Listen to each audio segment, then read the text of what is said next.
Okay, hello, welcome to Dishing with Diane, a fireside chat, and we're into season 3, episode, who knows, lost count.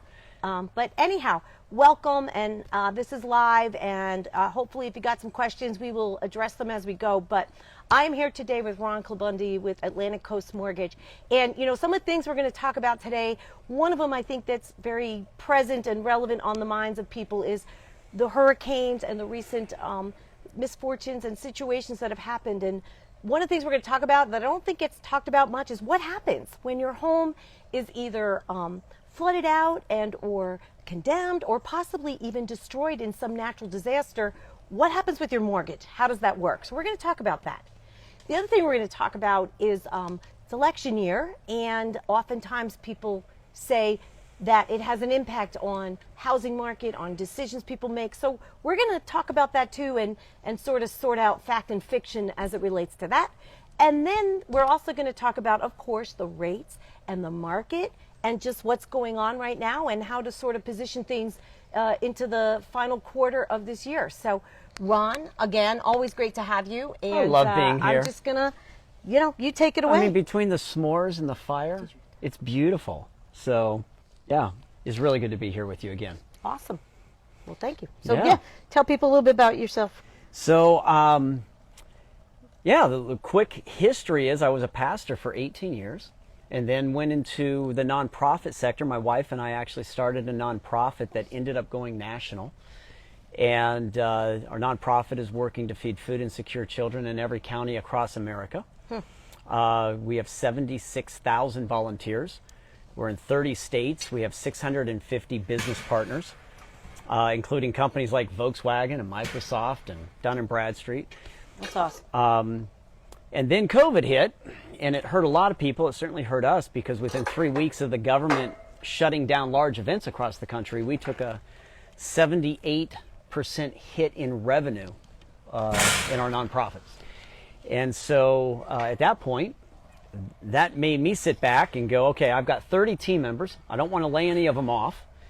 So I decided that I'd come off staff and let them take lead on the organization, which worked out beautifully because I knew I could reinvent myself again, right? And that led me into mortgage lending.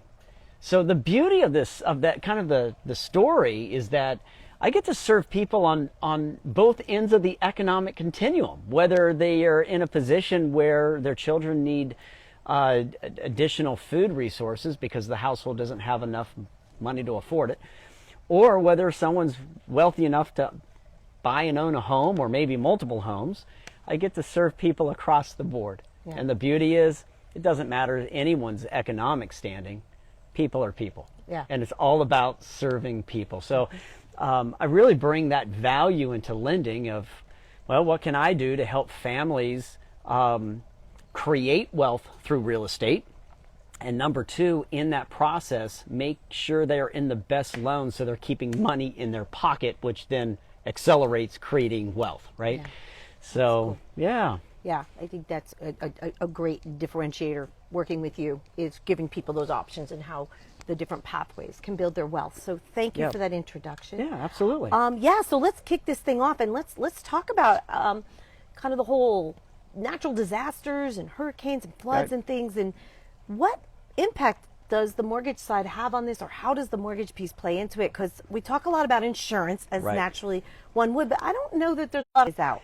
So yeah, here's how it plays out. Fundamentally, right, the mortgage company will be paid out. Like once you have a loan on a home, doesn't matter what happens to the home, the loan has to be satisfied. Okay. That is what happens. And that's where insurance comes back into play because every homeowner is required to have insurance on the property. And as long as there's enough insurance there for a full rebuild and everything in it, then the insurance company is, to one degree or another, through navigating and negotiating with them, taking care of the mortgage. Now, where it gets tricky, and I think this is where the questions and the gray area begins to lie, is, you take the floods down in Florida, you take the devastation that's happened out in western North Carolina, You take even tornadoes that are going through the Midwest, right? Whatever it may Or on the east coast of or Florida. whatever it may be, Yeah, right? all over, yeah. The home may be gone. I mean, literally, it could be gone, but the land is still there, and the land still has value, right? That's where the insurance company has to come in and decide, well, what's the land value versus what's the building value, and then what's the cost to rebuild? So what's the payoff on the loan, and then the family still needing to cover possibly an aspect of the loan, because if they only put 3 or 5% down, they're probably going to still owe money on the land. So, and again, they would continue paying the mortgage on the land then at that point. And not the home. Well, again, that's where, do they have to sell the property to make things right? Do they have the money in their own reserves to continue paying for the land? How does that work? And then, of course, if they're going to rebuild, the rebuild is going to be a whole brand new loan. So it is a partnership between the insurance company and the lender. And that's where there's a lot of negotiation going on with the insurance company to make sure, where a family has to make sure that they're financially taken care of. Because once a loan is written, the loan is due. Regardless Regardless of the situation. Right. So it's a matter of how it gets covered, insurance being Correct. part of that, and or other resources people may have. That's right. But That's right. no matter what I hear you saying is, no matter what happens to the property, gosh forbid, and I know Yep. many have and are in this boat right now, and our hearts are just going out to so That's right. many people who have experienced some tremendous losses, both of life and property. But That's right. you're saying that if the property's lost, they still have to pay that mortgage regardless, correct. even if you don't have a house to be in or That's go correct. to. That's correct. And this Yeah. is personal for me. I know it is for you. It is for me. In fact, I have a friend of mine who just bought a property down in Sarasota. He bought it for $1.8 million. It appraised for $2.1 million. Okay. So he had equity, a lot of equity in it, just from Sure. that, plus a 20% down payment. So Okay. he has a loan for $1.4 million. And he called me just a few days ago and said, Ron, I want you to know that we're rebuilding. So he's behind the scenes right now with his contractors and with the insurance company and with I wrote the loan for him, but that's been serviced out with the lender, and I'm helping him on that side to put all these pieces together. Fortunately, in his case, he has a lot of equity in that home. Yeah. Between the the valuation and his 20% down, he's going to be in a fine spot. Yeah, and maybe for some that is some of the blessing in disguise with the recent, price increases and things. That's People right. do have equity, so they Yes. can tap that equity and That's work right. with that. So let's talk about that a little bit, because when people are rebuilding, and depending on, what kind of policies you had, did you have coverage for the contents of your home? Did you not? Right. Things like that. What options are there for people to maybe, I don't know, garner some additional financial resources to maybe help Right. them get back on track? So you're looking at 401ks, so any investment funds, right? And so that's where a family needs to be working with a fiduciary, a true wealth advisor, not a financial planner, a true fiduciary who's a wealth advisor, to help navigate the tax implications of tapping into additional resources that they have in investment funds or whatnot. The other is if the family owns a second property or maybe multiple investment properties, there's ways to tap into the equity of those other properties, even investment properties, to help fund a primary home project. And I help investors and home buyers and families do that all the time. That's a very common practice, even when there's not a disaster. But certainly, if it's being prompted by a disaster, there are ways to tap into other sources of equity. Just your average homeowner, they own one house, they, work their whole life, they're doing all the things, and these situations strike. So you say 401k might be an option, but to get with a financial advisor, making sure how you tap into that. Absolutely. Since people have had equity in their home, Home equity loans? What You do you can't. think? If there's only one property, you're not going to get a home equity loan on a property that doesn't exist. Oh. So, I mean, anytime a home equity loan is done, there is an appraisal of some nature, whether it be desktop or whatever, to prove that the home still exists. Oh, wow. Okay, so if your home is destroyed, You're not getting a home equity you loan can't get a credit. home equity loan. But if your home's been flooded out and it's still existing, but you can't be in it and it needs remediation and all that, you could? If the home's It depends there, on the still loan. standing? It depends on the loan, right? Different loans function different ways. So it'd be nice to think that a loan is a loan is a loan is a loan, but they're not. Okay. So every loan is going to function very different, or every loan on any given property is going to function very differently in that regard. Okay, so I guess people need to talk to their lenders or their mortgage, whoever they've got their mortgage with, and find out what type of loan. I don't know if it's based on the loan type or what. It's loan type. FHA, VA, things of that nature. Correct. Okay, and then what your options are in terms of tapping that equity if you can. So, Right. So just kind of summarizing this piece, if I could. Yeah. Right. So when your property, unfortunately, something happens to it, regardless, you still owe that loan no matter what, with a home, without a home, partial home, inability to live in the home, whatever, the loan is still due. And how it is handled may be through insurance, and the monies that you may get out of that, it may afford you to be able to build back and tap into that monies, and then maybe also using some of your other investments and resources, everything from 401ks to maybe if you have investment property to the equity in your home, depending on your loan type. Does that summarize it pretty That well? summarizes it pretty well. Either way, it's a hardship. Yeah, It does. it's a hardship. Insurance does not solve everything. No. So you it's- got to look at there's a all your hard shot. options. You got to explore it. Yep. And just one last thing, like, so what happens if actually the land itself moves or shifts, like coastal land and of course some of these mountain situations? What happens if the land itself literally moved? Yeah, so that's when surveyors are going to come in and redo their job, right? Because it's not that a piece of the earth disappeared. It simply got moved to a different location, right? So functionally, it's there. It just has to be resurveyed. Okay. The question is it even buildable at that time, right? So I think there are a lot of other factors that go into that question. That we didn't lose a chunk of the earth to space. It's still there, Right. right? Right. It's how does it need to be surveyed moving forward, and then is it even buildable? Okay. And if it was a mudslide, do you even want to build on a previous mudslide? All right. So that segment around, hurricanes, floods, damage, property, and how the lending side feeds into it. Hopefully that answers some questions folks might have, or maybe raises questions you didn't think to have or ask. So hopefully that's helpful for you. Let's talk now election. It's election year, as we all know, and I know, and oftentimes I just heard it today. Someone had their home on the market, and they're like, it's going a little slow, and they're like, it's an election year, things go slow, and I don't know. I've heard different data around that actually says something differently, but I thought, why not ask an expert who actually has the data, because you live in this data. Mortgage loans and applications is great data that tells us the true activity, right, in the market. So can you talk some about election year and loans and houses and the market? Well, like you, Diane, I hear people all the time go, well, it's an election year, the rates are going to go down, or the rates are going to go up, or it's an election year, the rates, and I'm not going to buy because of rates, right? Because it's an election year, whatever.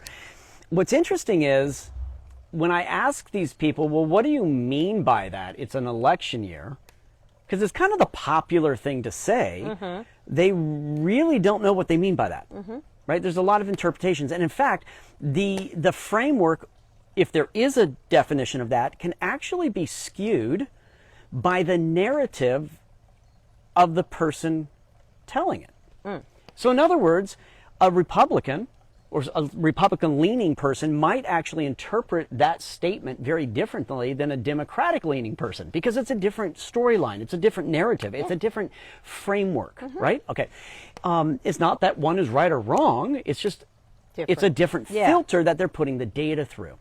So what I try to do is always go back to the data. I want to question everything, and I think everyone should. It's why would we say, well, it's an election year, blah, blah, blah. Well, let's go back to the data and see what, and I think open-minded people do that. Because people struggle with uncertainty, right? It's like Yes. you just don't know how things are going to play out. So there's an uncertainty There factor. we go. And so people get a little conservative when things are uncertain. Is that maybe yeah, it? I think that's it. Okay. But what's the data say? Yeah, the data says this. Since 1972, Okay. in six of the election cycles, the interest rate went down. Okay. In 5 of the election cycles, the interest rates went up. And in 2 of the election cycles, they stayed even. Sounds pretty balanced to me, right? So it's not heavy one way or the other. It's not election cycle, hey, they're going to go up, or hey, they're going to go down. Right. I might change my interpretation of whether I think they're going to go up or down based on who I want to have in office or who I don't want in office, right? But really, it's a very level playing field. And I think we have to understand too that mortgage rates are based upon a 10-year treasury. The President of the United States has nothing to do with the 10-year treasury. They don't control that. That's completely independent from any party. So a party can't control this. And if we Can look, you just say a little bit about the 10-year treasury? I don't know if a lot of people understand what it is. Yeah, so and how it affects really the mortgage rates and the industry, I guess. Yeah, so it's what dictates the interest rates. What's the desirability of the mortgage bonds? What's not? People buying, selling them, and so that impacts interest rates to the point that so many people, a lot of people think that what the Feds are doing with dropping interest rates right now are directly correlated to what's happening with mortgage rates, and that's simply not true. They're not. Okay. What the Feds are doing are they indirectly impact what's happening. Now, credit cards are directly impacted. Home equity lines of credit, believe it or not, are directly impacted. Cars are directly impacted. But mortgage rates on primary and secondary mortgages are not directly impacted by what the Feds do. They're indirectly. In fact, what we saw interest rates in the mortgages go down by 0.5% starting about 6 weeks before the Feds recently came up with their 0.5% cut. The mortgage rates led that. And then, fascinating enough, the Feds dropped the rates by 0.5%, and we're about 6 to 8 weeks after that now. Guess what? Mortgage rates are back up 0.5%. Why? Because they're not directly connected. And I think that's really important. So we need to understand that the Feds don't dictate mortgage rates, neither does the President of the United States, neither does any political party. This is independently run, like the stock market is independently run. Of course, the President can open his or her mouth, and it affects the stock market up or down for a day or two, right? Maybe a week. But that's an indirect correlation. Okay. So I think we need to understand that when people say, I think you're right. It goes back more to their concern. They're uncertain of what's going to happen, so they're holding their cards close to their chest to see how things play out because they don't want to make a change in what they perceive as an uncertain market. That doesn't mean the market's not secure. Gotcha. It means that's their perception because they're filtering it through their own lens. We all do that. That's human, right? Yeah, that makes a lot of sense. So the data is saying differently. There isn't a real swing one way or another during any election year. They go up, they go down, they stay stable, and it's fairly mixed. What about the actual activity, though? One more mix on that. Can I give you one more mix on? This is fun. So, ready for this? Yeah. 4 times out of 5 of the incumbent president, so in other words, the sitting president is trying to get the job back, the interest rate went up. Interestingly enough, if we go to the last election cycle between Trump and Biden, interest rates, when Trump was in office, fell that year by 1.5%, but Biden still got in.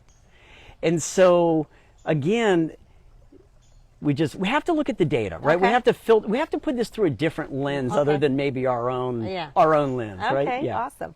What about the actual activity in the mortgage market during election year? Like, are you seeing loans being processed? Are you seeing, kind of I don't want to say status quo, because overall the market is down some, right? We just have less homes to sell, and we have less inventory just in general. But are you seeing? Is that whatever the market has been for the previous year or leading in, is what happens through the election cycle. So in other words, the election cycle isn't affecting what happens in the home market. People are still buying. So we're seeing a quiet market right now. It's becoming more and more of a buyer's market right now. We've actually been in that for a while. And the election isn't impacting that. Yeah. That started a couple Way years before, yeah. ago, way before, right? Yeah. So we're still living in it. And historically, again, I'm kind of going back to data to early 1970s. But the election cycle doesn't affect up or down what's happening with the sale of homes. Yeah. So it's truly, I think, more a factor of rates and also availability and inventory, I think, That's is right. what's having more the impact, coupled with individuals' own perceptions and Yes. degree of levels of comfort, discomfort, uncertainties, and That's right. unknowns, I think is sort of Yeah. what maybe it all mixes together. Yeah. And again, it's not, I think the key is it's not a right or wrong. Yeah. So if a family is feeling reserved, that can be their temperament. That's fine. And that's just fine. If one's right? feeling risky, go for it. Go for it, You right? know, you know, That's right. people always ask, is now a good time to buy or sell? And I always answer in this way. I say, it's always a good time to buy or sell because somebody Right. is always buying and selling, always in right. any market, at any time, in any given month, year. What I like to have people understand is it a good time for you? What is That's your right. situation? Is now a right time for you? That's really what we have to talk about. That's really what we got to figure out. And we talk right. to experts like lenders and other advisors and people to figure out, is it a good time? Does this make good sense for you, your family, financially, as well as whatever your circumstances are? So it's always a good time. Is it a good time for you? Is sort of how I approach it. Yeah, and if we can niche that a little bit, right now in general, again, this is family to family. It's generally right now, it's a really good time for people to buy. And the reason for that is that interest rates right now, as we all know, are they feel to be on the higher end. Notice I said feel because historically they're actually just fine. Yeah. Right? Yeah. If we go back in history, Right. we're doing very, very Right. well. This is normal. But how's We feel it different, right? Up, right? Right. So, but right now, in a lot of markets, home prices are starting to soften up a bit. They are. And so it's a good time to get in because as rates come down, it's very likely that more buyers are going to come out, and that's going to drive Increase the competition. competition Yeah. and price. So this is a good time for first-time home buyers, really. It is. And- I agree with that. I Yeah. think if you're in a position now and it's a good time for you and you've done Yep. your number crunching and you're in a position, buying now is probably a good thing because, as we said, right now, less buyers in the market means less competition, means more negotiability Yes. on the buy side. That's right. Okay? And That's then what you we're can always basically saying. refinance. That's what we're saying. The key is you can always Yes, refinance as you rate can. comes down. So if you can afford to do it, yes, but Yep. you have to make that decision. But get with experts, get good data, get information, and try to not just work off your own fears, concerns, and or assumptions without getting the facts. And that, I think that will help. That's really well stated. It's a matter of looking at the numbers. Yeah. And again, not just the big ones that we've talked about Right. from an economic standpoint. personal- but your personal. your numbers. But that also means let's have a conversation. Let's talk Right. about that, That's all right? it Even is. if you're in a state that I don't lend in, I'll have a conversation with you, just a right? conversation. Absolutely. And to coach through and to guide, and same thing with on the real estate side, right? It's having the conversation with a real estate professional like yourself. There are way too many real estate agents out there that own a license that aren't professionals. They do it so they can own their Escalade, and not so Yeah. not to truly help families. It's not their full time job, right? Yeah, So, exactly. yeah. No, exactly. I think that, it's just a conversation, communication, conversation, information. Then you make good decision, and that's really what it's about. That's right. So last topic or last piece here before we sign off.